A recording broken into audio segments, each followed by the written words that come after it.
So in this example, we need to conduct a hypothesis test. So here we have a government agency, and they claim that the mean earnings for a full-time worker aged 19 to 25 with a bachelor's degree in a recent year, they have an average earning of $52,000. Now we go out there, so 52,000. Now we randomly select 17 people who fit the criteria, but we find mean earnings of only $48,000. But we do know that there's a standard deviation of $6,000. So the idea is there enough evidence to reject the claim of a mean earnings of $52,000 at a significance level of alpha equals 0.05? And we're going to assume that our data comes from a normal population, and that's it. So it is going to be important that we know that it comes from a normal population and that we know our standard deviation as well. So what's the basic idea? I think, again, hopefully it's pretty intuitive, right? Maybe you're about to graduate, the government saying, hey, on average, you can expect to make $52,000. I think most of us, when we hear that data, we assume we'll make at least the average. So you're assuming you'll make at least $52,000 a year. You're comfortable with that. But you go out and collect that data. You're seeing those 17 people on average are only making $48,000. That's making you a little bit nervous. Should you reject that claim is the idea. And again, we're going to make use of this fact that we know the standard deviation. A standard deviation of 6,000, right? That's a pretty big swing. So maybe the fact that we only saw an average of 48,000, maybe that's still possible is the idea. Okay. So what is the hypothesis, the null hypothesis that we're going to test, and what's the alternative hypothesis? Well, the null hypothesis is going to be what we want to happen, right? What we want to happen is that the average salary is, I wouldn't even say $52,000, right? Intuitively, you want it to be at least $52,000. So that's going to be my null hypothesis, is that our average is greater than or equal to 50,000. Now, what's the alternative hypothesis? Well, it's the other thing that could happen. Well, if you're not making at least $52,000, the alternative hypothesis would say that your average is less than 52,000. So that's going to be our null and our alternative hypothesis.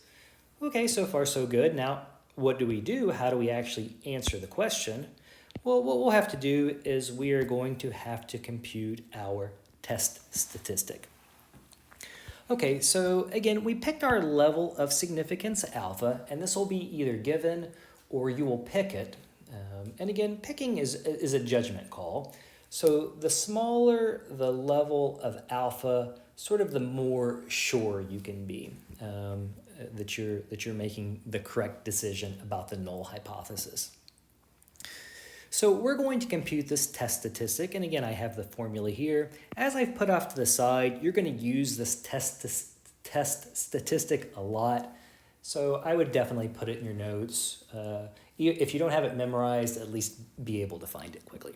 So we're going to use this. So let's label everything here, and let's compute this test statistic. So our test statistic Z star, it says we take X bar.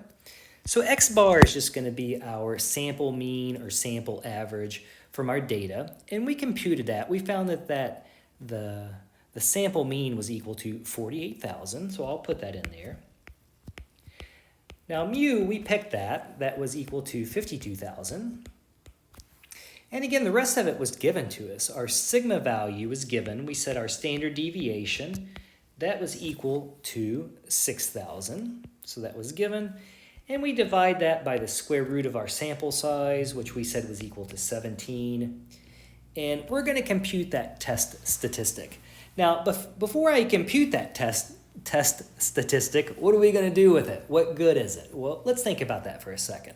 And what we can use is the rejection region approach to decide whether our null hypothesis should either be kept or rejected. So, okay, so what do we do? So we picked our level of significance, that was our alpha, and we picked that to be 0.05. That's going to be the area of that left tail. Now what I need to do is I would look up in a table in a standard normal table,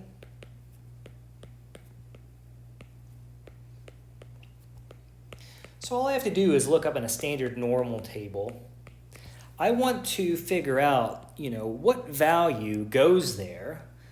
What value goes there so that the area to the left is going to be 0.05. Well, again, you can just look this up from a table. I looked this up in a table, and I got this to be equal to, this value is going to be equal to negative 1.65. If our test statistic falls anywhere to the left of that, we're going to reject. So if our test statistic falls anywhere to the left of negative 1.65, we reject. Well, we didn't actually compute it yet. Well, let's do it. So when I went back and computed my test statistic, I did some simplification, and eventually I got this to be equal to negative 2.75. Well, negative 2.75 would certainly fall in that region. Maybe negative 2.75 is over there. That's my test statistic. And our test statistic is certainly less than negative 1.65. So in this case, our decision would have to be reject our null hypothesis. That would be our conclusion. Another way to reach that conclusion is to use the p-value approach. And the idea is, okay, so our test statistic was equal to negative 2.75. The p-value is going to be equal to the area of this left tail. Now, again, I just looked this up in a table, and it turns out that this p-value is equal to 0.0030. The same idea in this case. So the idea is if your p-value is less than 0.05, again, we reject. So that would be another way to reach that same conclusion. So we could simply say, since our p-value, which is 0.0030, that was less than our significance level, again, you would reach the same conclusion. Reject